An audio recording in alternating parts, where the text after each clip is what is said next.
देखिए कि हम सब लोग नेचुरल फार्मिंग प्राकृतिक खेती को सीखना चाहते हैं। आज हमारे देश में क्या पूरी दुनिया में कुछ छोटे छोटे मुल्क हैं जहाँ संसाधन कम है तो वो लोग नेचुरल फार्मिंग करते हैं। उनके आमदनी के धंधे कुछ दूसरे हैं, लेकिन हमारा तो देश 140 करोड़ की आबादी, 14 करोड़ हेक्टेयर ज़मीन और 14 करोड़ किसान। देखिए 140 करोड़ आबादी कितना मैच हो रहा है, 14 करोड़ किसान और 14 करोड़ हेक्टेयर जमीन। छोटा सा देश, जमीन के मामले में दुनिया की केवल 2.4% जमीन हमारे पास है और दुनिया की आबादी 18% है ना। तो संसाधनों को लेकर के और लोग आपस में स्ट्रगल तो कर रहे हैं, खैर, और स्ट्रगल इसलिए है कि आज हमें प्राकृतिक संसाधन, भोजन, पानी से ज़्यादा ज़रूरत है मोबाइल की, कार की, स्कूटी की। जो भौतिक संसाधन आए हैं ना संसार में, उनकी चाहत के लिए हम सब मारामारी कर रहे हैं। क्यों? सबको कागज का नोट चाहिए। लेकिन एक चीज ध्यान रखना कि जब तक प्राकृतिक खेती की, जब मैं बात करता हूं कि प्राकृतिक खेती का मतलब है क्या, प्राकृतिक खेती का मतलब है प्रकृति। प्रकृति हमें क्या जानना है? प्रकृति। जैसे प्राकृतिक खेती करने चले और प्रकृति का ना पता हो तो कैसे होगी प्राकृतिक खेती? हो जाएगी? तो जो काम करने चले पहले प्राकृतिक, प्रकृति में प्राकृतिक है ना, कि प्राकृतिक अपने आप पैदा हो गया। तो प्रकृति का ज्ञान, प्रकृति का ज्ञान। अब साहब प्रकृति क्या है? क्या है प्रकृति? तो प्रकृति के दो अवयव हैं, दो चीजें हैं। आपने सुना होगा संसार में जड़ जगत, जड़ जगत और चेतन जगत। हम भी चेतन जगत की ही एक इकाई हैं। हम भी चेतन जगत की इकाई हैं। तो जड़ जगत में क्या है? जड़ जगत में है पंच महाभूत। पंच महाभूत।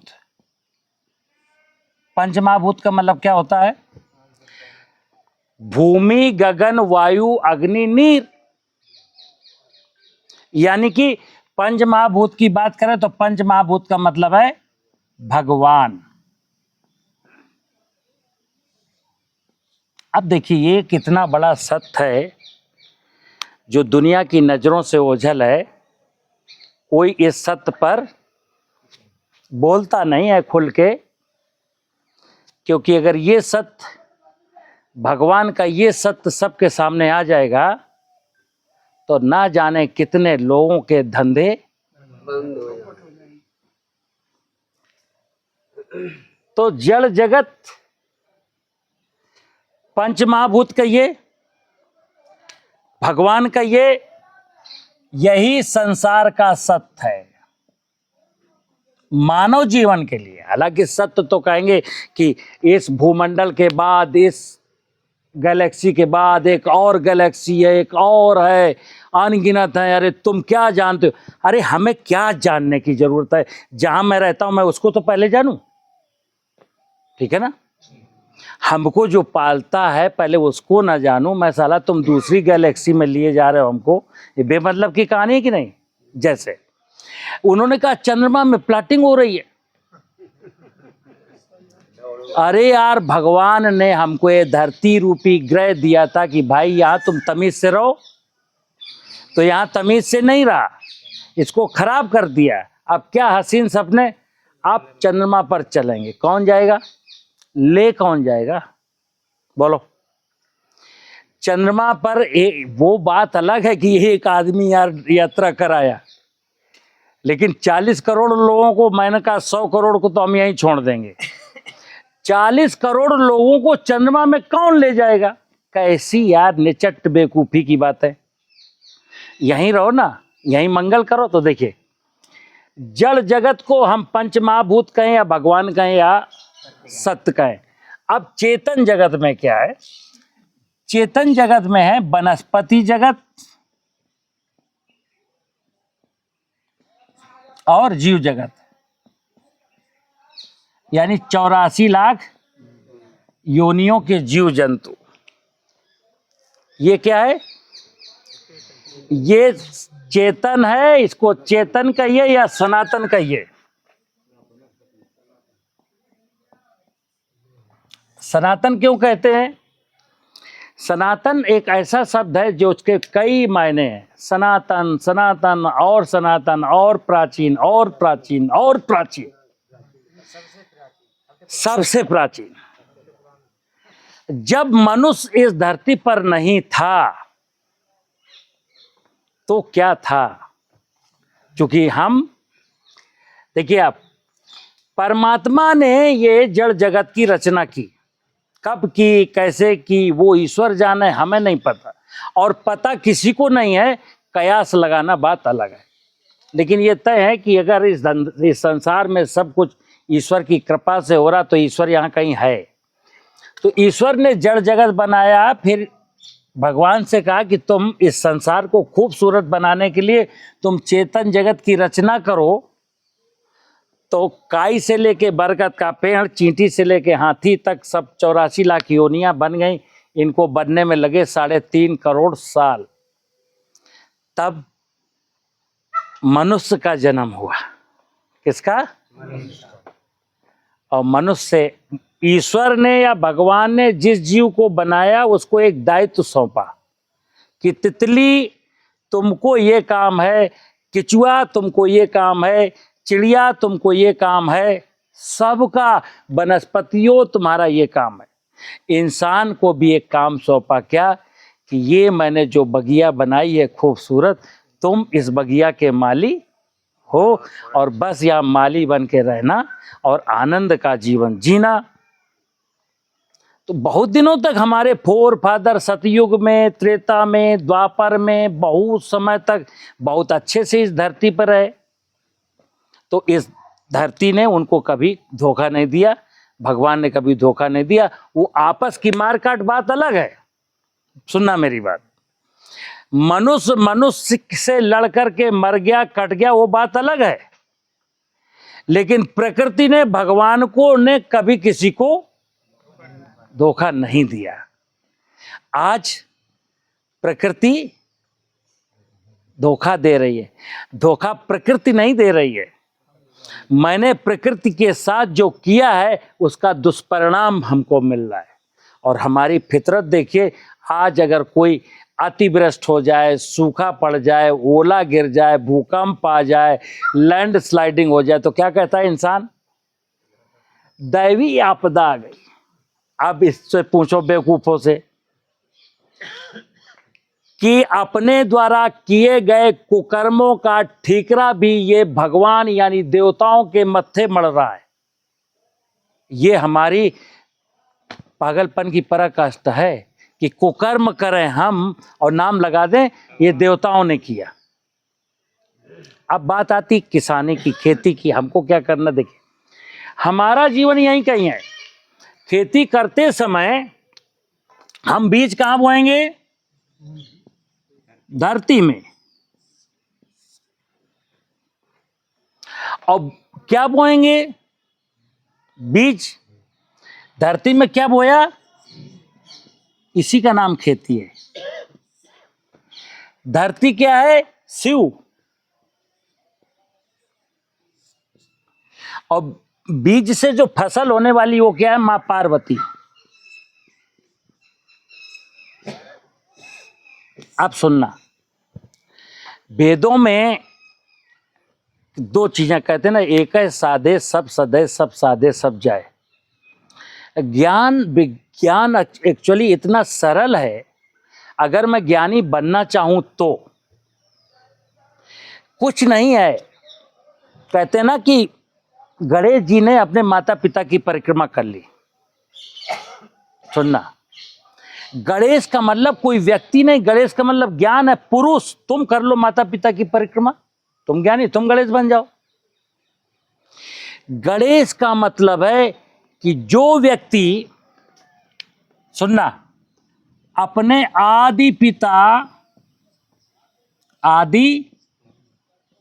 पिता सदा शिव एवं आदि शक्ति मां दुर्गा, जिसका दूसरा नाम है मां पार्वती। दो चीजें हैं यार। अब शिव क्या है? धरती, धरती में बीज बो रहे हो, कौन बो रहे हो? पार्वती का। क्या महुआ का पेड़ फसल नहीं है? पीपल फसल नहीं है?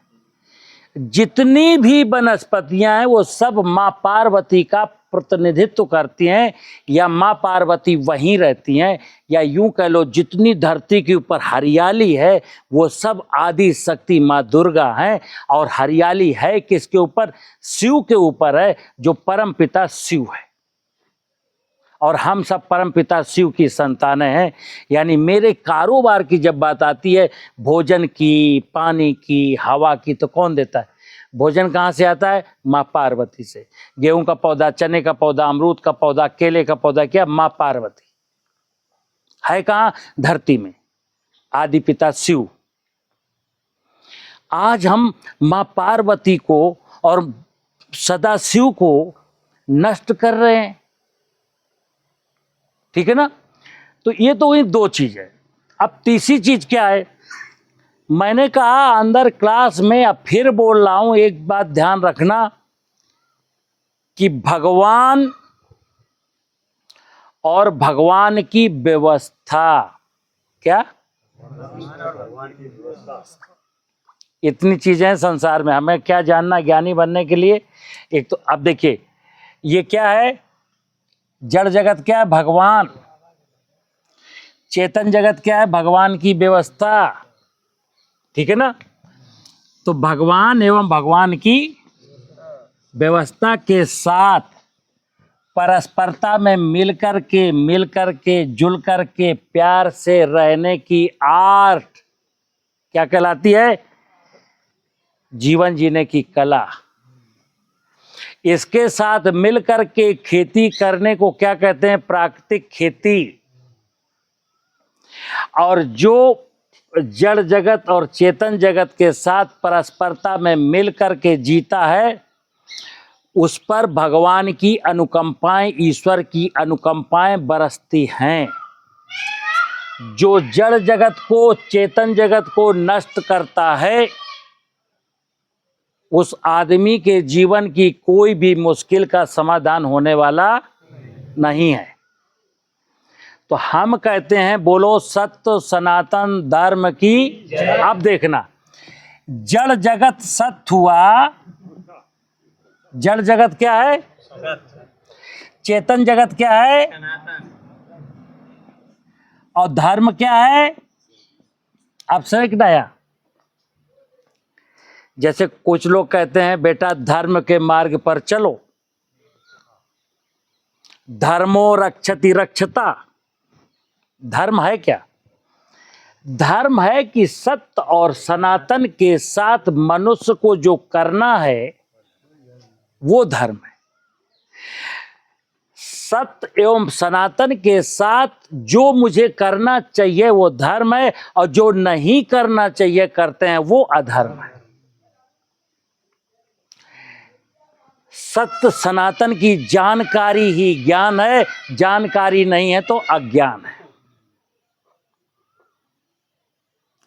अगर समझ के साथ कोई नहीं काम किया तो वो कुकर्म है, और समझ करके किया तो वो कर्म है।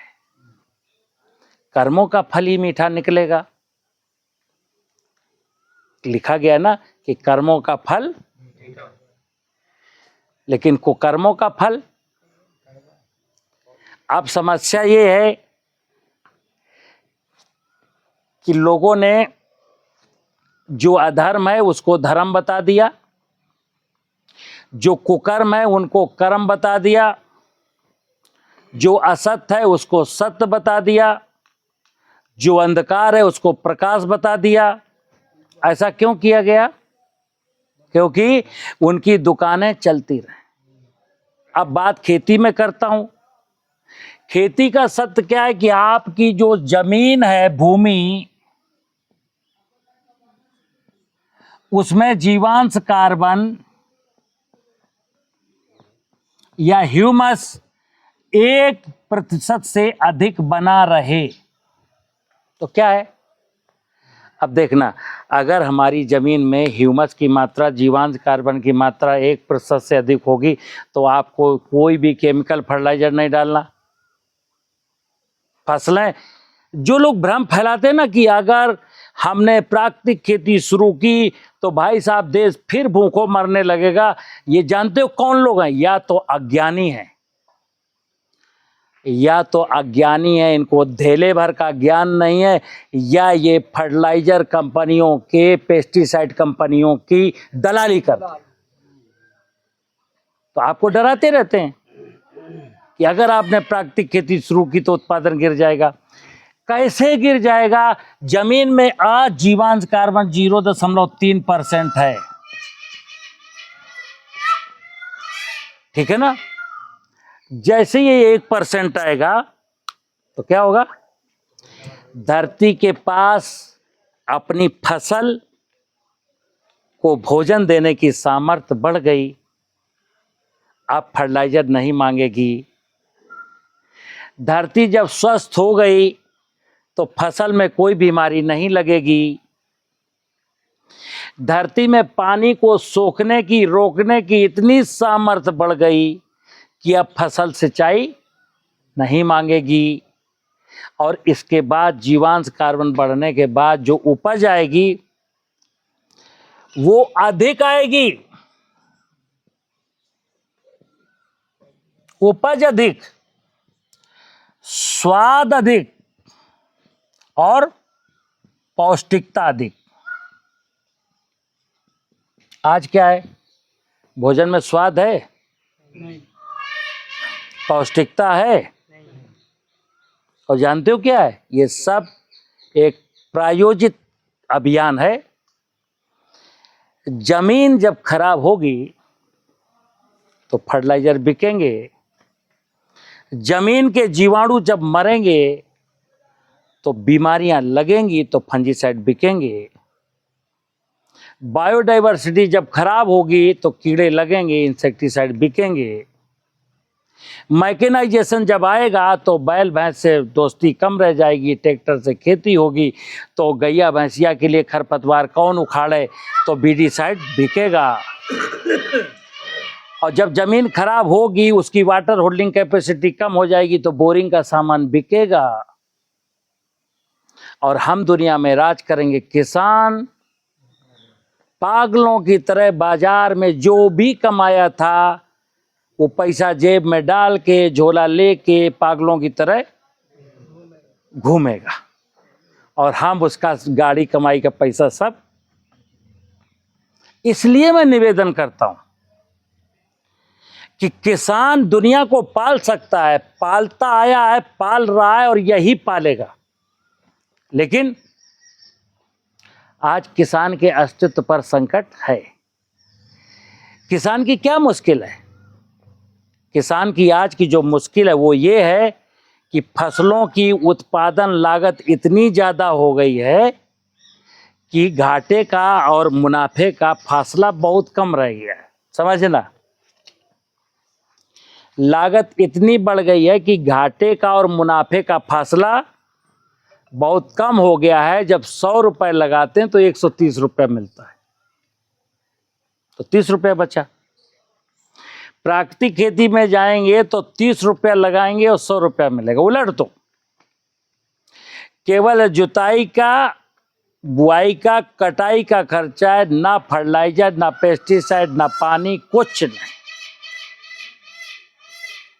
लेकिन कब कोई इस धोखे में न रहे कि जीवामृत ले जाएंगे बस काम हो जाएगा।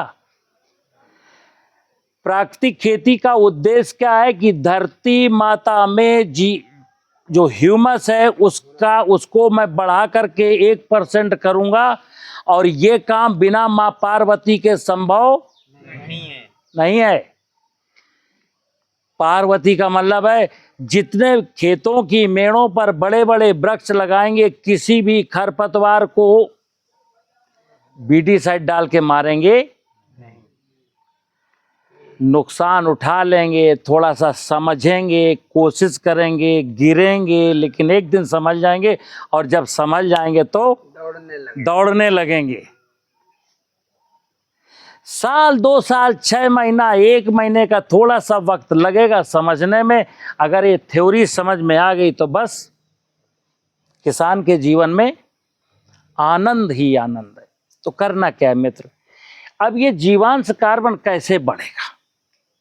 अब है क्या यहां पर देखना, ये नापा जाता है जीवांश कार्बन। क्या?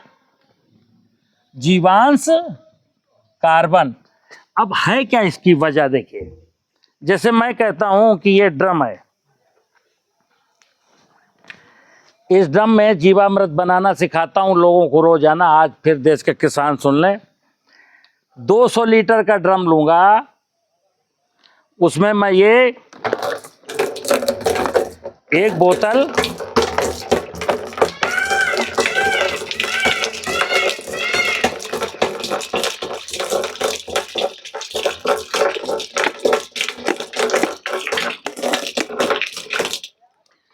$200 लीटर का ड्रम लिया,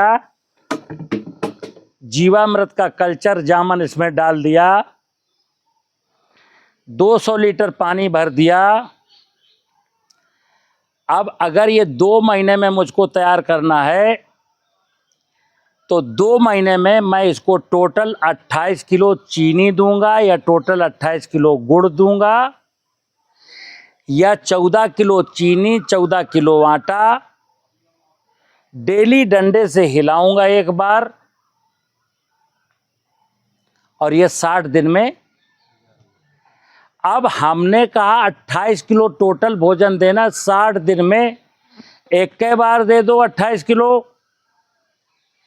या 15-15 दिन के अंतराल पर 4 बार दे दो 7-7 किलो, या 1-1 महीने के अंतराल पर दे दो 14-14 किलो, या 14 बार 2-2 किलो डालो। मुद्दा क्या है? टोटल इसको भोजन चाहिए 200 लीटर बनने में 28 किलो। ठीक है ना? अब किसी किसान को आधा बनाना है 100 लीटर, तो 100 लीटर पानी भरेगा 14 किलो भोजन देगा। किसी किसान को 50 लीटर बनाना है तो 50 लीटर पानी भरेगा 7 किलो भोजन देगा। अब विषय आता कौन किसान कितना बनाए, तो ये 200 लीटर का ड्रम 10 एकड़ के किसान के लिए है। जो 5 एकड़ का किसान होगा वो 100 लीटर बनाएगा, जो 2 एकड़ का किसान होगा 50 लीटर बनाएगा। सिंपल सी। बनने की क्या पहचान है? अगर जीवामृत हमारा सही है, या आप अच्छे जंगल की मिट्टी सही से ले आए हो, कोई कोताही नहीं बरती है, ठीक है ना, तो ये 2 महीने में बन जाएगा, बन ही जाएगा। जो किसान यहां से जीवामृत ले जाएं या जो जंगल से मिट्टी लाएं, अगर उनको कहीं कुछ है तो 20 दिन के बाद 15 दिन के बाद उस ड्रम को डंडे से चलाएंगे, एक वीडियो बनाएंगे केवल 10 सेकंड की क्लिप, और हमको भेज देंगे, फोन कर देंगे कि सर आपको मैंने वीडियो भेजा, जरा देख के बताएं। तो मैं देख के बता दूंगा, हाँ आपका ठीक चल रहा है, इतने दिन हो गया है, अभी थोड़ा गाढ़ापन कम है, अभी लगता है भोजन की। हम तो देख के बता देते हैं। जैसे 200 लीटर का ड्रम है और कोई हमको चला के वीडियो भेजेगा, मान लो 1 महीना बाद, तो हम उससे कह देंगे अभी भोजन पूरा नहीं दिया क्या? क्योंकि उसकी सांद्रता में हमको दिखता है कुछ। हम दूर हैं, बंगलौर से भेज रहा डंडे से चलाते हुए, तो वो कुछ दिखता है, जब डंडा से हिलाता है ना तो वो तरल है, कुछ गाढ़ा है, कैसा है, वो सब दिख जाता है। तो मैं बता देता हूं। अब ये जीवाणु आपके बन गए, ये डाला क्यों जा रहा है? आजकल नेचुरल फार्मिंग में सबसे ज्यादा चर्चा इसी की है, जीवामृत की। अपनी अपनी ढपली, अपना अपना राग। विनोद कुमार सचान कहते हैं मैं होशियार हूं, वो कहता है मैं होशियार हूं। अब भगवान जाने कौन होशियार है। अब जिसका काम हो जाए जिस टेक्निक से, वो होशियार है। जैसे कुछ ने उनकी बात मानी, कुछ ने मेरी बात मानी। किसान जीतना चाहिए, हम हारें या जीते, हम कोई फर्क नहीं, किसान को जीतना चाहिए। और जीत कब होगी?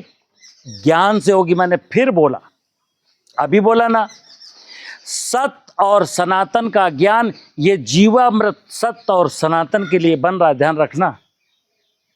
जीव जगत में ऐसे भी जीव हैं जो आंखों से नहीं दिखते, उनका क्या? पेस्टिसाइड डाला दीमक को मारने के लिए, व्हाइट ग्रब को मारने के लिए, निमेटोड को मारने के लिए, था क्या? ना दीमक मरी, ना व्हाइट ग्रब मरा, ना निमेटोड्स मरा। क्या मरा? किचुआ मरा और बेनिफिशियल माइक्रोब्स मर गए। समस्या वहीं की वहीं है, हमारे पैसे भी गए, लाभ भी नहीं हुआ, बीमारियां जिंदा हैं। मैं बीमार हो गया। एक दिन वो आया कि अब आपको चिंता हो रही कि साला मैं अपनी बीमारी का इलाज कराऊं कि फसल की बीमारी का। यहां तक हालात पहुंच गए, ठीक है ना। तो देखिए, हमको कौन जिंदा करेगा? ये जो सूक्ष्म जीवाणु हैं, जब मैंने जीवामृत बनाया, मैंने मान लिया, जैसे मैं और कहता हूं, देश के कुछ रिमोट एरिया के किसान हैं जिन्होंने कभी पेस्टिसाइड नहीं डाला और उनकी खेतों की मेड़ों पर पेड़ हैं। वो किसान जब हमसे कहते हैं साहब हमको भी जीवामृत चाहिए, हमने कहा कहाँ से? बोले उड़ीसा के, बलसार के। हमने कहा खेत की सिचुएशन क्या है? बोले आसपास जंगल है, बीच में खेत है। हमने कहा कभी आपने पेस्टिसाइड डाला? बोले कोई नहीं डाला। तो हमने कहा तुम्हारे खेत में जीवाणुओं की समस्या नहीं है, तुम्हारे खेत में कार्बन की समस्या है। तुम्हारे खेत में पानी बहता है, मेड़ नहीं है, जीवाणु तो हैं। तो इन जीवाणुओं को, जैसा कि मैंने बताया, जब ये मैंने जमीन में 20 लीटर प्रति एकड़ इनाकुलेट कर दिए, जैसे भी मर्जी हो, पानी के माध्यम से, ड्रेंचिंग के माध्यम से, गोबर में मिला करके जब ये पहुंच गए, अब इनको वहां भोजन चाहिए। भोजन क्या है? अभी जो जमीन में 0.3% कार्बन था, तो 0.3% कार्बन को ये खा रहे हैं और जीवांश मर रहे हैं, वो फसलों के काम आ रहा है।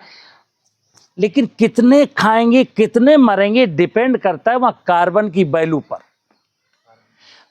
जैसे एक गृहिणी है किचन में, तुमने 10 आदमियों को निमंत्रण दे दिया, गृहिणी बहुत कुशल है और कहा बहू 10 मेहमान आए हैं, जरा खीर बना, पुलाव बना, पनीर बना।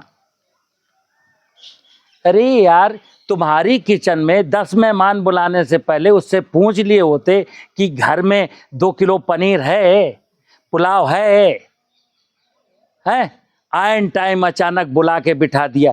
तो ठीक यही हुआ कि तुमने इन मेहमानों को खेत में तो पहुंचा दिया, लेकिन ये खाएंगे क्या? जब ये खाएंगे, पॉपुलेशन बढ़ाएंगे, मरेंगे, तब जीवांश आएगा, तब फसलों को मिलेगा।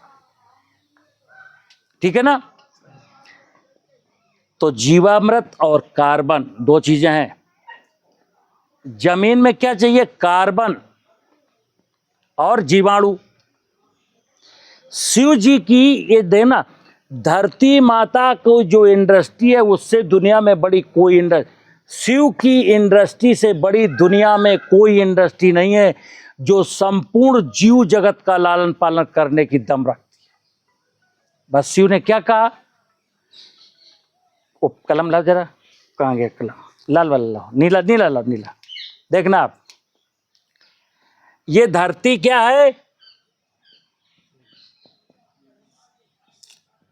अब इसमें जो द्रव्य डालेंगे, जैसे हम लोग भोग चढ़ाते हैं, असली क्या है? ये शिव है। शिव को जो द्रव्य डालेंगे, जो द्रव्य डालेंगे उसी के अनुसार प्रसाद आएगा ना। बोलो, जो द्रव्य हम डालेंगे, ढक्कन दो, जो द्रव्य हम डालेंगे प्रसाद वैसे ही बनेगा ना। अभी आपने नहीं सुना था किसी मंदिर में जो है बोले लड्डू में चर्बी है, लड्डू में चर्बी है। आप किसी को टारगेट करना बात अलग है। नहीं, मैं कह रहा हूं आपके घर में भी जो लड्डू बनते हैं उसमें भी चर्बी है। कहोगे कैसे? आज बाजार में जितना भी देसी घी के नाम पर बिक रहा है, ऐसा कौन सा घी है जिसमें चर्बी नहीं है? ठीक है ना। तो धरती में क्या द्रव्य डालना है, हमको ज्ञान क्या करना है? धरती का द्रव्य क्या रासायनिक उर्वरक है? बोलो, धरती का द्रव्य क्या पेस्टिसाइड है?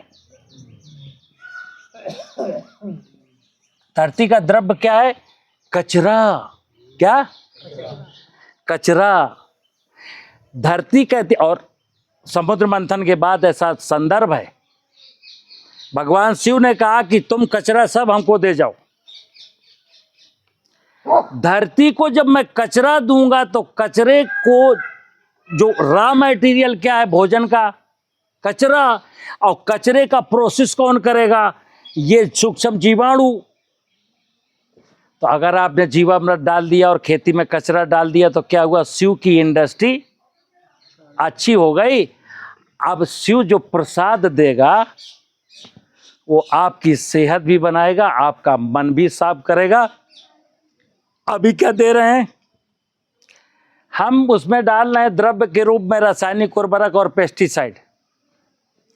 तो जो प्रसाद मिलेगा कैसा मिलेगा? बोलो। बस सिंपल सी कहानी है। इसलिए जीवन को बचाना हो, धरती को बचाना हो, माँ पार्वती को बचाना हो, आने वाली पीढ़ियों का उज्जवल भविष्य बनाना हो, तो एक ही चीज है कि आज से मैं संकल्प लेता हूं कि मैं आदि पिता सदाशिव माने धरती और आदि शक्ति माँ पार्वती का मतलब है वनस्पति, मैं इनके खिलाफ नहीं जाऊंगा, मैं इनके साथ मिलकर के रहूंगा। और कहीं कोई वनस्पति दिखती मेरी कोई दुश्मनी नहीं। हाँ, ईश्वर ने कहा, भगवान ने कहा तुम मैनेजर, तुमको पहले ही बोला था माली हो, बोला था ना। तुमको ये नहीं कहा कि तुम कुछ नहीं करोगे, लेकिन मैनेजर की हैसियत से करोगे। मैं ये नहीं कह रहा हूं कि घास को उगने देना, उचित समय आने पर उसको खुरपी से निकाई गुड़ाई करना या जड़ से उखाड़ लेना। पशु है तो पशु को खिलाना, कोई पशु नहीं है तो वहीं खेत में मल्चिंग कर देना। लेकिन वीडीसाइड लेके डालना ये धर्म नहीं है, ये अधर्म है, ये कुकर्म है। जमीन में यूरिया डीएपी फेंकना ये कुकर्म है। जमीन के नीचे वर्षा का पानी ना बचाना, जमीन के नीचे से 300 फुट से बोरिंग का पानी निकालना ये अधर्म है। चिड़िया को मारना, माहू को मारना, इल्ली को मारना दवा डाल के, ये सब अधर्म है। और अधर्म करेंगे, जब इस प्रकार का मैं अधर्म करूंगा, इसके बाद मैं लोटा में जल लेके, दूध लेके, मिष्टान लेके, माला लेके, फूल लेके, अगरबत्ती लेके हनुमान जी के यहाँ, शिव जी के यहाँ दरबार में नतमस्तक होता हूँ कि हे भोले बाबा, हे बजरंगबली, तू मुझे ये दे। क्या कहेगा वो? देगा? कभी नहीं देगा। वो कहता है बेटा इस तरीके का आडंबर मैं तुम्हारा बहुत दिनों से देख रहा हूं, तुम देने की बात कर रहे हो, हम इसकी तुमको सजा देने वाले। समझना, मैंने एक अंदर क्या बोला? एक मानवीय अपराध है। मानवीय, जब एक मनुष्य किसी दूसरे मनुष्य को सताता है, दुख देता है, कष्ट देता है, रुलाता है, उसकी पर्स छीनता है, उसका मर्डर करता है, तो क्या हुआ? ये मानवीय अपराध। मानवीय अपराध की सजा कौन देता है? न्यायालय। और एक अपराध होता है ईश्वरीय अपराध। ईश्वरीय अपराध। ईश्वरीय अपराध का मतलब क्या है? कि भगवान एवं भगवान की व्यवस्था के साथ छल करना। भगवान ने कहा तुम मनुष्य आपस में निपटो, सुलझो, लड़ो, झगड़ो, भाई आपस का मैटर है, तुम जानो किसने किसको थप्पड़ मारा, किसने किसको गाली दी, ये हमारा विषय है ही नहीं। लेकिन तुम जब भगवान एवं भगवान की व्यवस्था के साथ कुछ गलती करोगे ना, जैसे वनस्पतियों को वीडीसाइड से मारना, कीड़ों को इंसेक्टिसाइड से मारना,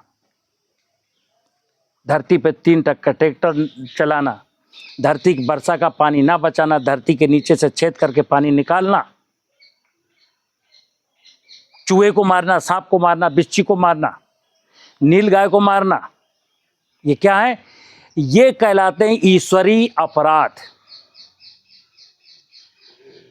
मानवीय अपराध में तो आपको काले कोट वाले वकील भी मिल जाएंगे भाई साहब, एक बार बचाने के लिए। ईश्वरीय अपराध में कोई पैदा ही नहीं हुआ। लेकिन आज फिर सुन लेना, ईश्वरीय अपराध करने के बाद भी लोग कुछ काले कोट वाले तो नहीं है, कुछ दूसरे कोट वाले हैं। हाँ, कोई दिक्कत नहीं, शास्त्रों में विधान है इस अपराध का, ये बस यज्ञ करा लीजिए, पूजा करा लीजिए। अरे पूरा विधान है भाई, शास्त्रों में क्या नहीं है? तुम 10 मर्डर करके आओ, शास्त्रों में सब कुछ है। ये सारे के सारे लोग पगलेट हैं। मैं फिर बताऊं, कर्म फल का सिद्धांत ईश्वर का इतना तगड़ा सिद्धांत है, दुनिया की कोई व्यवस्था इसको पलट नहीं सकती। और मैं कैसे कहता हूं, मर्यादा पुरुषोत्तम भगवान राम के पिता दशरथ को श्रवण कुमार धोखे से उन्होंने मारा नहीं। राजा को सप्तभेदी बाण चलाने के लिए अलाउड है, राजा है ना, उसको अलाउ है कि शब्दभेदी बाण चलाना सीखो, हिरन मरे, खरगोश मरे, कोई बात नहीं, राजा के लिए अलाउ है, हम लोगों को अलाउ नहीं। लेकिन वो श्रवण कुमार थे, बाण लग गया, मर गए, तो श्रवण कुमार के पिता ने श्राप दे दिया। श्रवण कुमार, ये मानवीय अपराध था। मानवीय अपराध तक में राजा दशरथ को सजा मिली कि उनको भी पुत्र के वियोग में प्राण राम बचा पाए, क्योंकि राम ईश्वर से बड़े, ईश्वर की अलग ही बात है, ठीक है ना। तो खेती में हम लोगों को क्या करना है? जिंदगी में लालच में आकर के कहीं फंसना नहीं है, खुद निकलना है, दूसरे लोगों को भी निकालना है इस नरक से। क्योंकि नहीं तो हम बीमार होकर के कैंसर के मरीज हो रहे हैं, बीपी के मरीज हो रहे हैं, शुगर के मरीज हो रहे हैं, डिप्रेशन में जा रहे हैं, सुसाइड कर रहे हैं। आज कितनी घटनाएं हैं, हर घटना के पीछे का रहस्य क्या है?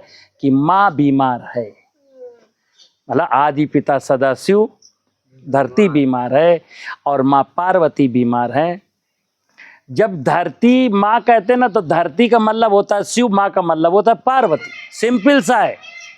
जब धरती बोलेंगे तो शिव, धरती माँ बोलेंगे तो माने शिव और माँ पार्वती।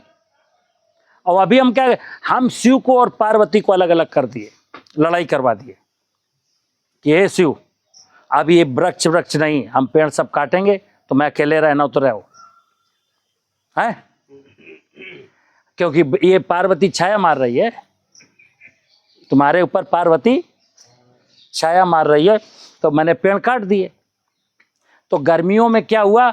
गर्मियों में टेम्परेचर इतना बढ़ गया खेत का कि ये जो जीवाणु थे ना खेत में डाले थे, वो अप्रैल मई जून के महीने में सब खत्म हो जाएंगे।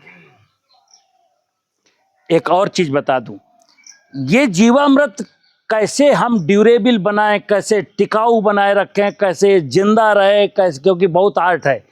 ज़्यादा भोजन दे देंगे तो मरेगा, कम भोजन दे देंगे तो मरेगा। अगर एक बार मैच्योर हो गया, ड्रम में पूरा बन गया, हम उपयोग नहीं करेंगे, ऐसे ही रखा रहेगा तो भी बैक्टीरिया मरेगा। मैं सिंपल सूत्र बता दूं, जंगल में कैसे जिंदा है। तो आप क्या करेंगे, जैसे ड्रम बन जाए, एक बार बन जाए, खेत में डालो, इस ड्रम को फेंक दो, ड्रम का भी काम खत्म। क्या करेंगे कि एक आपके यहाँ खेत में खलिहान में कहीं अच्छा सा अगर पेड़ है फर्स्ट क्लास, उस पेड़ के नीचे आप थोड़ा सा ऐसे ऐसे ट्रेंच बना दें, उसमें गोबर भर दें। कितना गोबर भर दोगे?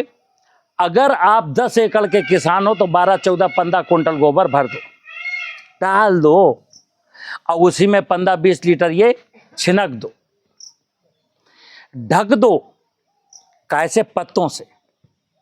ये बाज करते रहना कि वो गोबर कभी सूखने ना पाए। गोबर में अगर 20-25% मॉइस्चर बना रहा तो क्या ये चीनी का गुड़ का भी जरूरत, क्योंकि जीवाणुओं का मुख्य भोजन कार्बन है। यहाँ तो मैं तेजी के साथ मल्टीप्लाई करा रहा हूँ, इसलिए चीनी गुड़ की बात कर रहा हूँ। अब ये जीवाणु तो प्रकृति की गोद में है, जिस व्यवस्था में इनको रहना चाहिए उस व्यवस्था में है, इनको चीनी और गुड़ और आटे की जरूरत, क्योंकि इनका भोजन में मुख्य भोजन इनका कार्बनिक पदार्थ ही है, कार्बन ही है। ठीक है ना। अब क्या हुआ, अब आपको 2 एकड़ में कोई फसल बोनी है तो क्या करेंगे, वहां से 2 कुंटल निकालिए बुरबुरी, और जब खेत की जुताई करो तो 1 कुंटल बिखेरो यूरिया की तरह, ट्रैक्टर से जुताई कर दो, जीवामृत पहुंच गया। कोई कहता है यार, और आप कहते हो मैं जीवामृत डालता हूं, लोग कहते हैं कहाँ डालते हो, बेवकूफ बनाते हो, तुम्हारे पास तो ड्रम है ही नहीं। तो उसको समझना कि जीवामृत का जरूरी नहीं है कि ड्रम में हो। एक पेड़ है, वहां मैंने जो है ना 8-10 कुंटल, अगर किसी के पास 2 एकड़ जमीन है तो क्या करेगा, 3-4 कुंटल गोबर डाल दे। 1 कुंटल सॉलिड घन जीवामृत 1 एकड़ में डालना है, बस सिंपल सी बात है। कभी कभी पंजे से उसको हिला देना है, जब कभी पानी की कमी दिखाई दे तो वहां पानी नमी बना देना है, मल्चिंग करना है, ढक के रखना, बस।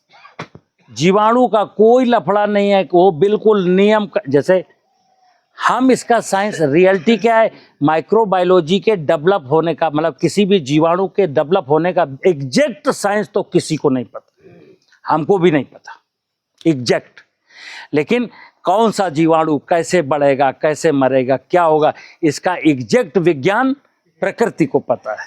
इसलिए मैंने क्या कहा, ये तो अप्राकृतिक था, प्लास्टिक का ड्रम फेंको। आप तो सीधे अगर गुंजाइश है, कोई बढ़िया सा पेड़ है तो वहाँ अपना एक खांचा बनाओ, गोबर डालो, उसी में 10-12 लीटर जीवाणु एक बार फेंक दो, जितना निकालो गोबर उतना ही गोबर फिर डालो। 10 कुंटल था, 5 कुंटल यूज कर लिया, 5 कुंटल फिर डाल दिया। अब ये जीवाणु वहाँ पनपते रहेंगे परमानेंट। समझ में आई बात।